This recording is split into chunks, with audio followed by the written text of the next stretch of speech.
Salam damai saudaraku di mana Anda berada. Kiranya kasih karunia Tuhan Yesus selalu bersama kita, dan berkat-Nya selalu menyertai Anda dimanapun berada, serta kasih-Nya tiada henti melindungi Anda. Polemikus kali ini yaitu Ustadz Rahmat. Dia menyalahkan cara Tuhan Yesus menebus dosa manusia, dan dia juga mempertanyakan, apakah Yesus rela atau mau mati di kayu salib? Nah, kemana tujuan Ustadz Rahmat atas pertanyaan itu? Dan bagaimana Mikana mengatasinya? Mari kita saksikan video ini. Sebelum menyaksikan, jangan lupa untuk membantu channel ini dengan cara subscribe, like, komen, dan share. Terima kasih. Yohanes 8 ayat 40. Tetapi yang kamu kerjakan ialah berusaha membunuh aku. Aku seorang yang mengatakan kebenaran kepadamu, yaitu kebenaran yang kudengar dari Allah. Pekerjaan yang demikian tidak dikerjakan oleh Abraham. Ada dua pertanyaanku di sini. Yang pertama dulu ya. Tetapi yang kamu kerjakan ialah berusaha membunuhku. Aku seorang mengatakan kebenaran kepadamu. Kebenaran yang dikatakan Yesus di sini adalah apa?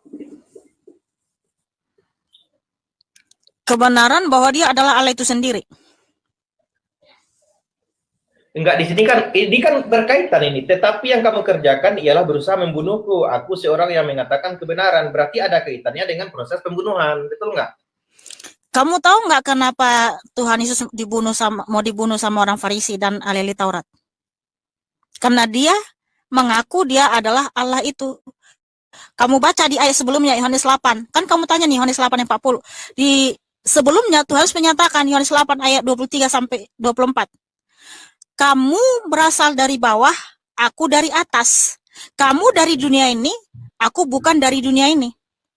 Oleh karena itu, aku berkata kepadamu, kalau kamu tidak percaya bahwa akulah dia, kamu akan mati dalam dosa-dosamu. Dia siapa ya Bapa? Karena di Yohanes 8 ini, kalau kamu baca satu pasal ini, di situ membicarakan tentang Bapa. Makanya Tuhan menyatakan, kalau kamu tidak percaya bahwa akulah dia, kamu akan mati dalam dosa-dosamu. Makanya itulah kenapa orang Farisi dan ahli Taurat mau membunuh Tuhan Yesus. Alasan kenapa Yesus dibunuh oleh orang Farisi dan ahli Taurat saya tahu. Apa coba? Ya karena Yesus mengaku sebagai Allah. Kan saya sampaikan.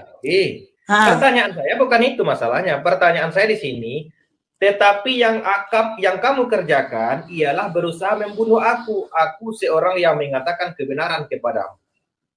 Artinya membunuh di sini sesuatu yang benar atau sesuatu yang salah menurut Yesus?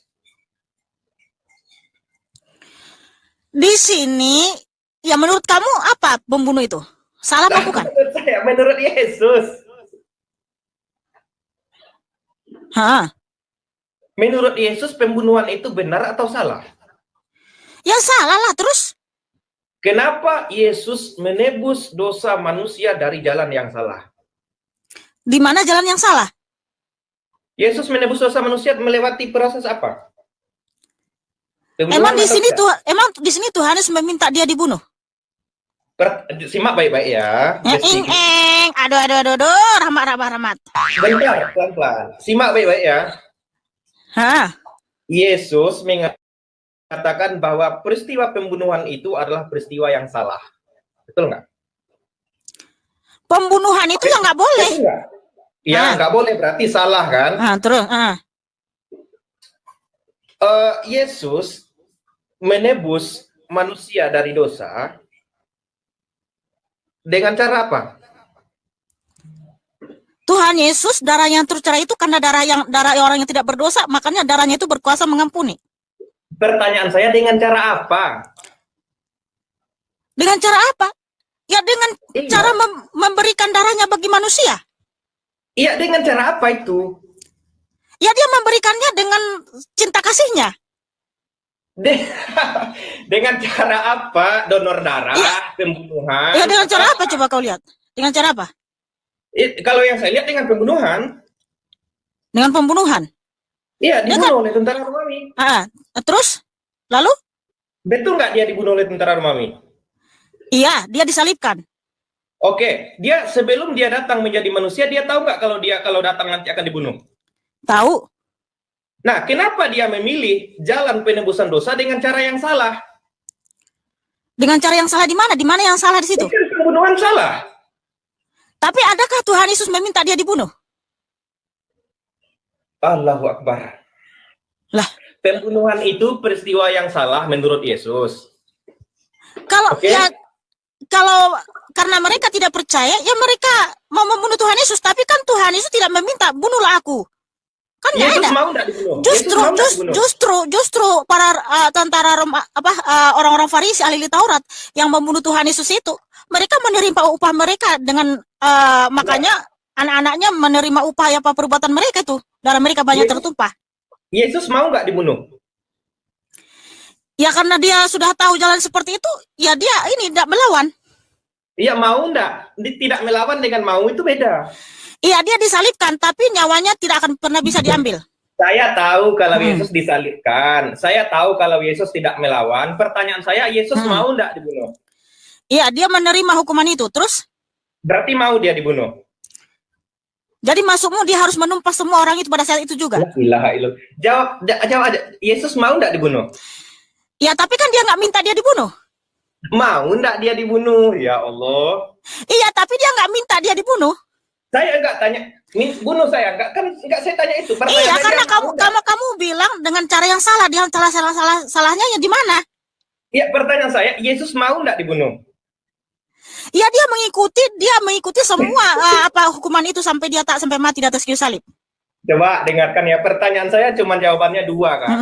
Apakah Yesus mau dibunuh? A mau, B tidak. Ya karena dia mengikuti semua hukuman itu, makanya dia tersalib. Pertanyaan saya, dia mau nggak atau tidak? Dia mau. Terus kenapa? Dia mau dibunuh. Aduh Rahmat, iya. Terus kenapa? Nah, padahal dia tahu kalau pembunuhan itu salah. Kenapa dia mau menjalani peristiwa yang sudah dia katakan salah? Loh, jadi maksudmu pada saat itu dia menumpas semua orang itu yang pada saat menyalibkannya? La ilaha illallah. Kapala ya kamu sadar. Terus maumu apa coba? Dia udah dihukum. Tuhan Yesus menerima hukuman itu walaupun dia tidak bersalah. Ini kan artinya mereka menghukum orang yang tidak bersalah. Makanya kenapa darahnya itu bisa mengampuni? Karena itu darah orang yang tidak bersalah tercurah.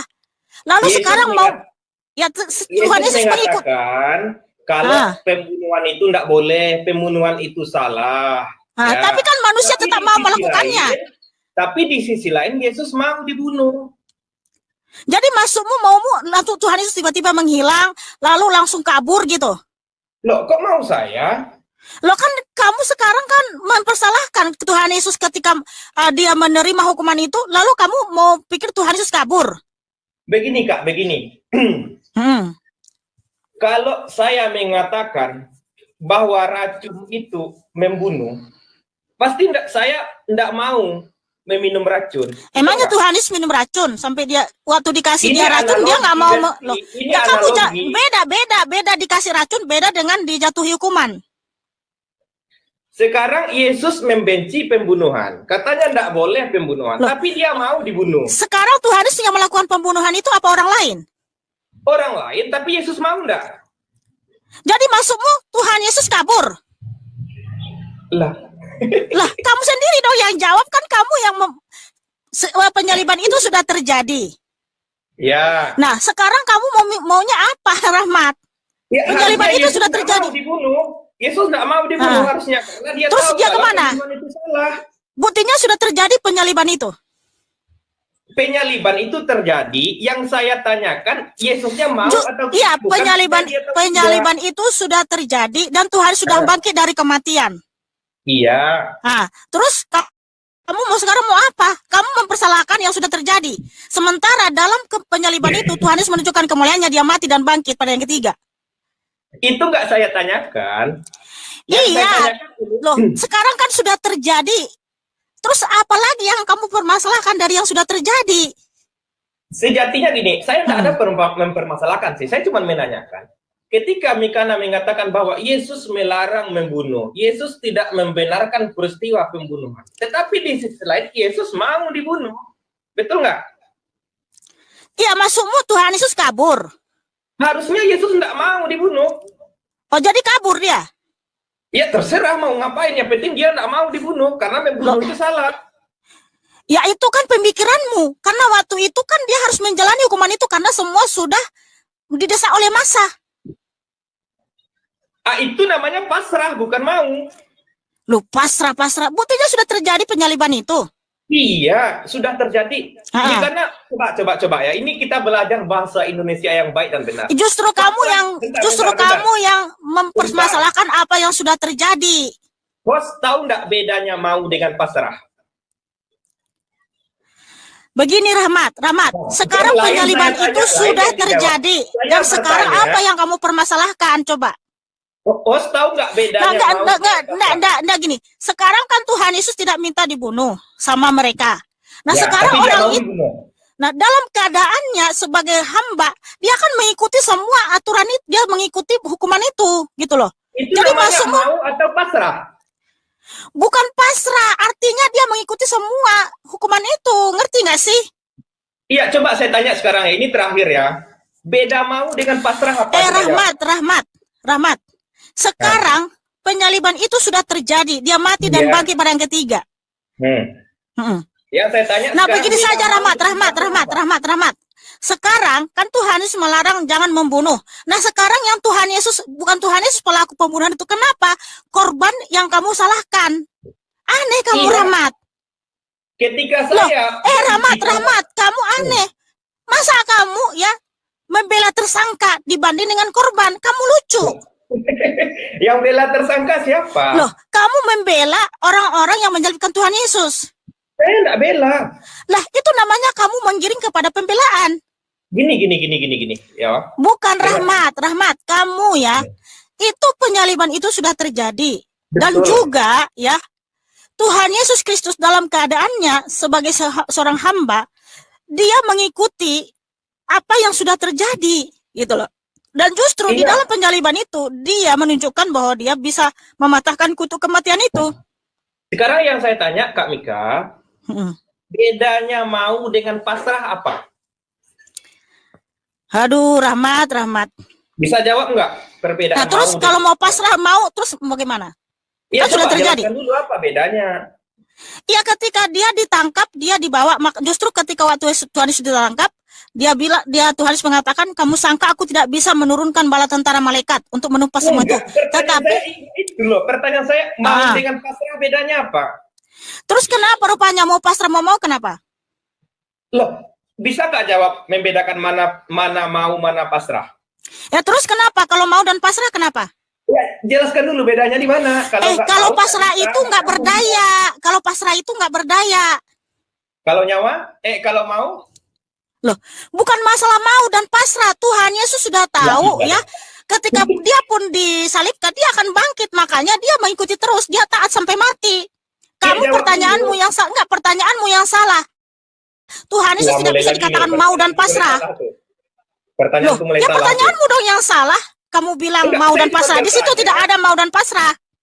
Saya cuma bertanya bedanya mau dengan pasrah apa? Jawab dulu. Tadi kan saya sudah katakan kalau pasrah itu tidak berdaya.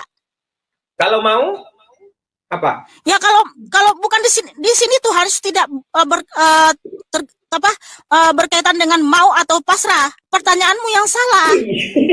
Iya, saya nggak bahas itu lagi. Yang saya tanya, Kak Mikana paham nggak dengan kata mau, dengan kata pasrah? Saya sudah jelaskan. Saya sudah jelaskan. Gini, kita sepakati dulu makna dari sebuah kata. Ketika sama-sama meyakini bahwa maknanya sama, baru kita bisa bahas. Kalau enggak nanti nggak nyambung, sama seperti ini. Menurut saya Tuhan kamu nggak bisa ya mengatur Tuhan Yesus dengan mau dan pasrah. Pertanyaanmu salah. Saya nggak ngatur, saya cuma nanya di sana. Di situ tidak ada mau dan pasrah. Tidak ada di situ mau dan pasrah. Pertanyaanmu salah. Saya nggak tanya mau dan pasrah, yang saya tanya Mikana paham dengan kata pasrah. Baru 2 menit yang lalu kamu tanya pasrah dan mau. Sekarang kamu bilang saya nggak tanya tentang mau dan pasrah. Loh, kamu yang nggak ngerti, Rahmat. Coba jelaskan kepada saya apa definisi mau, apa definisi pasrah. Ya kamu aja yang mendefinisikan. Lah kan saya bertanya di sini. Loh, saya bertanya balik. Nah, terus kalau kamu nggak tahu atau mau mau dan pasrah, kenapa kamu tanya itu tentang Tuhan Yesus? Karena saya nggak tahu, makanya saya tanya. Loh, tadi kan sudah dijelaskan, saya sudah katakan di sini tidak ada tentang mau dan pasrah. Tapi Tuhan Yesus ya taat sampai mati gitu loh. Dia bangkit dari kematian gitu. Yesus mau dibunuh atau Yesus pasrah karena akan dibunuh? Tidak ada kata pasrah, pertanyaanmu salah. Makanya saya tanya, Mikana paham enggak apa itu pasrah, apa itu mau? Tadi kan sudah aku bilang pasrah itu tidak berdaya. Tidak berdaya, oke. Pasrah tidak berdaya, berarti mau itu apa? Pasrah artinya berserah kepada nasib, mau apa, artinya tidak tahu apa-apa. Kalau Tuhan Yesus kan bukan pasrah. Oke, pasrah itu artinya dia sudah tidak berdaya, dia sudah berserah kepada nasib, dia sudah pokoknya tidak ada lagi. Ya, sudah ikhlaskan gitu. Kalau mau apa? Udah dijelaskan juga di sini bukan tentang mau dan pasrah. Yang tadi baru pasrah. Sekarang mau, apa definisi mau? Ya mau artinya mau aja gitu, nggak tahu dia tentang apa yang terjadi pada dirinya gitu loh. Kalau Yesus di sini mau. Tidak ada tidak boleh kamu katakan mau dan pasrah. Tapi Tuhan Yesus mengikuti. Enggak, kamu Yesus yang salah bertanya. Bukan masalah mau dan pasrah. Enggak, saya jelaskan sama kamu, bukan masalah mau dan pasrah, tapi Tuhan Yesus tahu ya, dia akan disalibkan. Dia mengikuti semua ya, apa yang dilakukan orang Farisi, ahli Taurat, orang Romawi. Karena dia tahu dia akan bangkit dari kematian. Jadi tidak ada hubungannya dengan mau dan pasrah. Pertanyaanmu yang salah. Setelah Yesus tahu bahwa dia akan disalibkan, dia mau atau tidak disalibkan?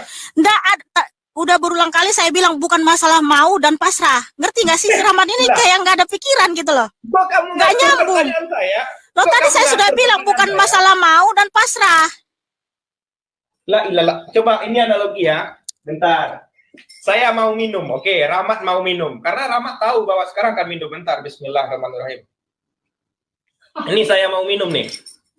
Ketika Yesus tahu kalau dia akan disalib, dia mau nggak disalibkan? Bukan masalah mau.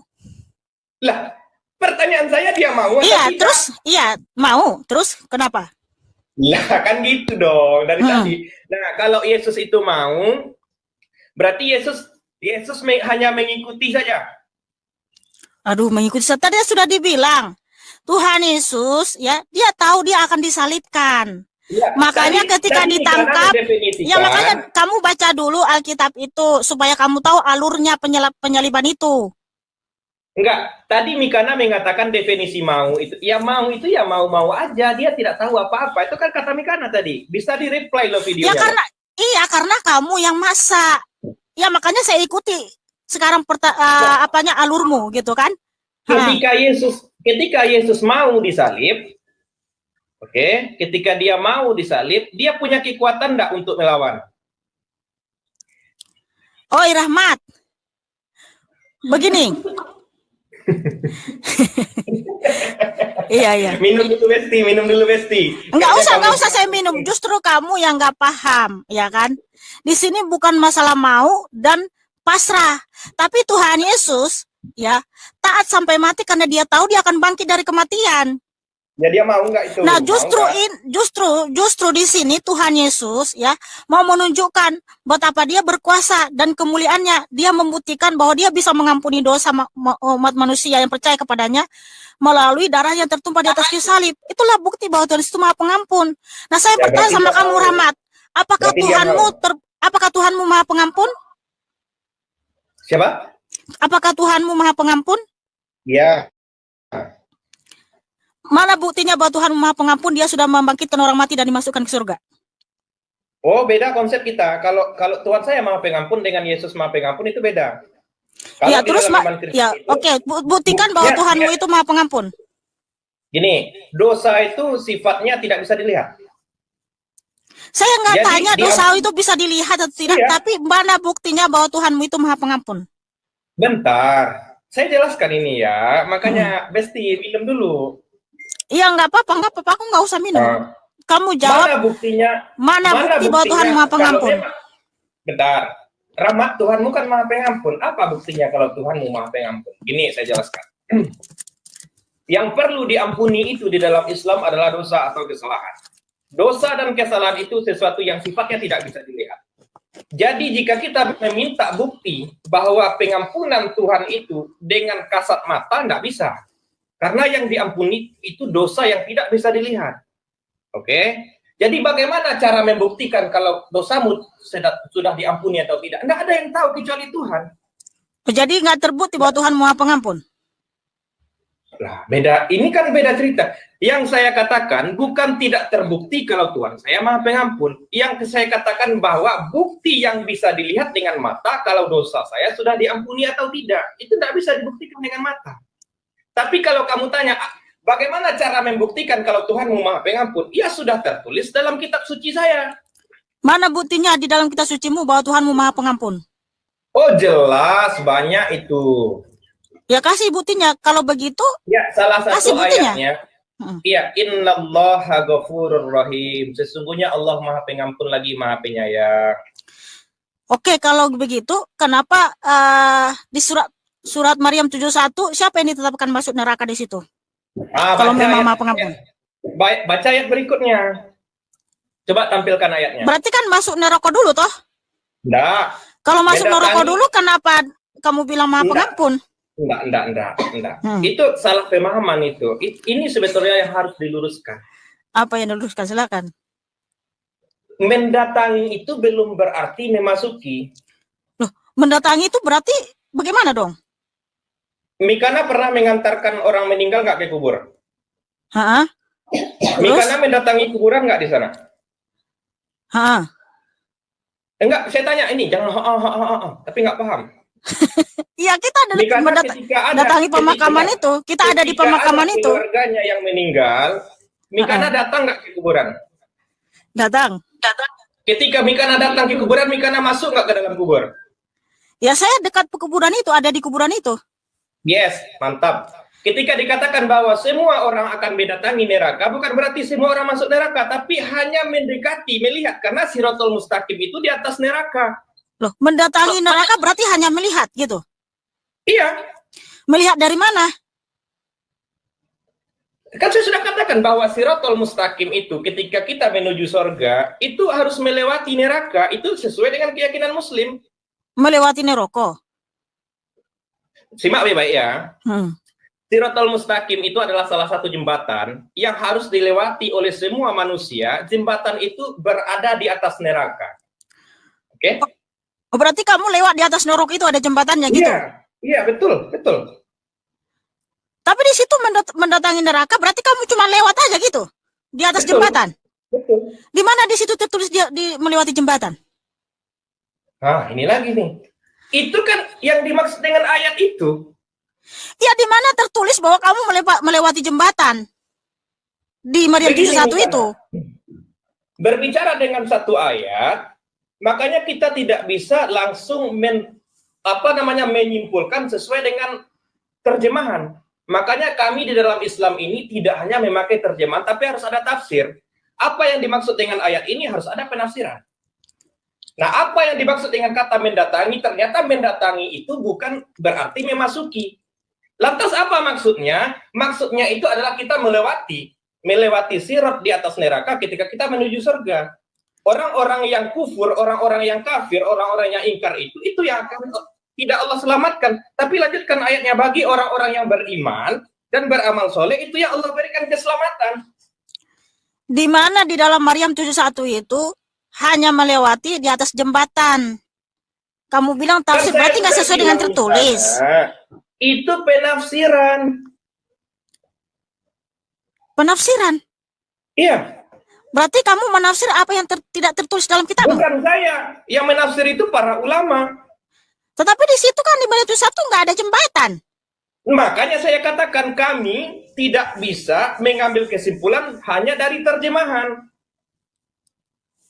Beda dengan Kristen. Kalau Kristen itu dia nggak ada tafsir. Yang ada cuma terjemahan.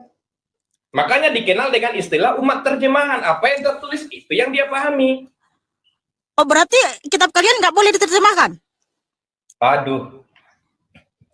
Boleh diterjemahkan, tetapi penerjemahan itu ada yang membutuhkan tafsir dan ada yang tidak membutuhkan tafsir. Di dalam Al-Quran itu kaidah bahasanya ada ayat muhkamat, ada ayat mutasyabihat, ada yang perlu penafsiran dan ada yang tidak perlu penafsiran. Berarti harus ditafsir gitu? Betul. Berarti bisa disebut umat tafsir nggak? Boleh. Gitu. Ya boleh. Ya boleh, memang boleh. Ada juga diterjemahin gitu? Iya. Berarti bisa juga dikatakan umat terjemahan juga dong? Makanya Mikana, untuk memahami Al-Quran itu, sastra bahasanya tinggi Mikana. Ada belasan disiplin ilmu untuk bisa mengartikan sebuah Al-Quran. Salah satunya kaidah bahasa, nahu, sorof, kuwaid. Harus belajar kita. Nggak bisa hanya sekedar menerjemahkan dengan translate, nggak bisa. Makanya tuh, kalau contoh nih, kalau hanya diterjemahkan dengan translate, makanya yang Lord bisa jadi Tuhan. Loh, di dalam kitabmu yang Rab itu apa? Hah? Kalau dalam kitabmu Rab itu apa, Rab? Tuhan. Hah? Kalau dalam kitab Mikana, Lord apa? Tuhan. Nah, coba translate sekarang. Arti Lord apa? Tuhan. Dari mana itu kaidah bahasanya muncul? Loh, Rab dengan Lord kan sama. Siapa yang bilang sama? Rab itu artinya apa? Rob itu Tuhan. Rab itu Tuhan. Ya. Ya Lord juga Tuhan. Bisa Tuhan, bisa Tuhan. Siapa yang bilang kalau Lord Tuhan? Siapa yang bilang memang itu? Artinya Lord itu kan Tuhan. Iya, dari mana diterjemahkan itu? Asal katanya dari mana? Dari mana rumpun bahasa itu? Kamu tahu nggak kata Tuhan itu berasal dari apa? Terminologinya? Waduh. Aduh, bilang aja kamu nggak tahu. Yang saya tanya tadi, kenapa Lord diartikan sebagai Tuhan? Ya karena memang dalam bahasa Inggris Lord itu Tuhan. Coba teman-teman yang punya handphone, silakan translate di rumah. Lord bahasa Inggris artinya apa? Tuhan atau Tuan? Coba translate. Saya kalau ada data tolong tampilkan. Saya protes sekarang kalau Lord diartikan Tuhan. Pernah nonton apa enggak yang diwawancarai itu seorang pembicara namanya Lord Rangga? Berarti Rangga bisa dikatakan Tuhan. Oke, ini kamu lihat. Tuhan, Lord.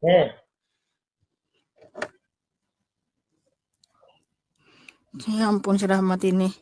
Ini bahasa Inggris, bahasa Indonesia Tuhan, bahasa Inggrisnya Lord. Aduh. Udah paham? Coba. God apa arti God? God Allah. God? Allah Elohim. Aduh.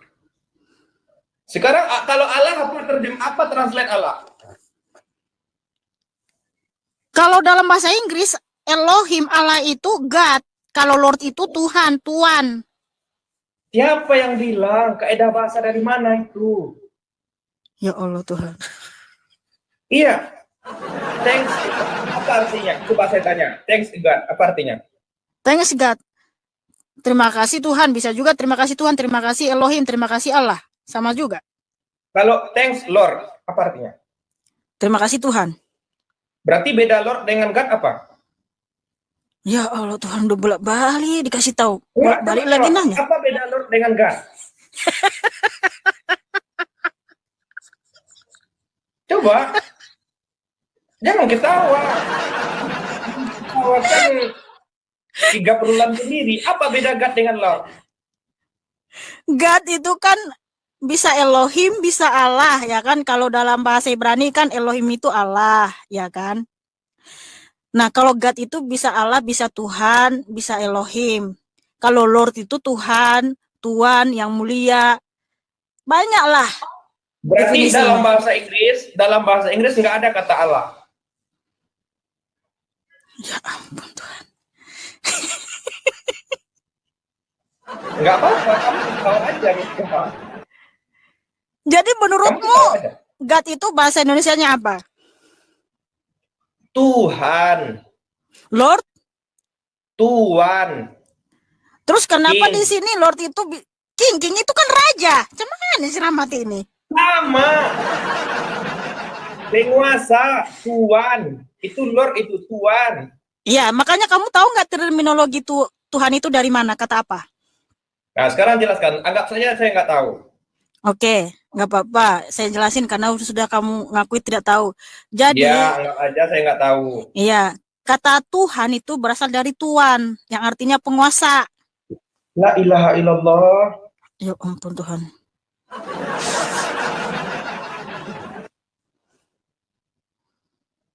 Asal kata Tuhan, Tuhan. Iya, asal kata Tuhan itu berasal dari kata Tuan yang artinya penguasa. Itu kan Makanya orang Israel itu memanggil ya Tuhan mereka itu, Yahweh Elohim itu, Yahweh itu Adonai, Adonai Tuhan, Adon Tuan. Berarti ya, iya, bukan Theos. Ya Theos itu Elohim. Elohim dengan Adonai sama nggak? Ya kalau Adonai itu Tuhan, Theos Beda. itu Elohim. Adonai dengan Elohim. Makanya Kurios itu Tuhan, Theos itu Elohim. Ngerti sudah? Theos Elohim. Iya. Kurios itu Tuhan. Coba. Aduh, ini harus belajar kaidah bahasa ini. Elohim Ya itu asal katanya dari mana? Elohim itu asal katanya dari mana? Itu bahasa Ibrani, Rahmat. Elohim bahasa Ibrani. Theos bahasa Yunani. Oke, Kurios Bahasa Yunani. Oke, Kurios dan Theos apa bedanya?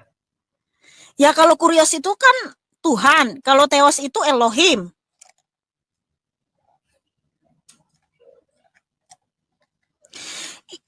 Aduh, si Rahmat. Masa itu aja pun nggak ngerti, aduh. Bukan nggak ngerti, kaidah bahasamu amburadul, Mikana. Amburadulnya di mana? Theos itu coba, Theos itu bahasa apa tadi? Bahasa Yunani. Artinya? Elohim. Sejak kapan Theos itu artinya dewa? Ya bisa dewa, bisa Elohim. Emang sama, Elohim dengan dewa sama artinya? Iya, makanya para rasul itu menuliskan bahasa Yunani itu, ya, kitab perjanjian baru itu, mereka menuliskan Elohim itu Theos. Theos dengan Elohim sama artinya? Iya, sama. Dewa dengan Elohim sama artinya? Ya nggak beda lah, apa coba dewa? Coba saya tanya sama kamu. Lah kok nanya ke saya? Lah kan sudah dijelasin, kenapa kamu sok tahu gitu loh. Ya udah kamu yang jelasin. Bentar. Theos itu artinya dewa. Betul nggak? Nggak betul, karena Theos itu Elohim.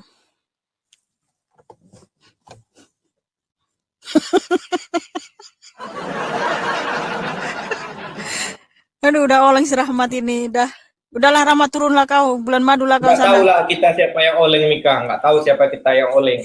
Aku kalau Theos itu diartikan dengan Elohim, ya gimana lagi? Memang kalah lah itu. Karena yang terlihat dari kaidah bahasa yang kupelajari, Theos itu artinya dewa. Oke. Iya. Ya udah. Dewa itu kan artinya sama dengan Elohim. Iya, makasih Rahmat. Lagi beda dengan Elohim. Jangan usah kau sok tahu. Memang para rasul itu menuliskan Theos itu Elohim. Iya, Elohim sama nggak dengan dewa artinya?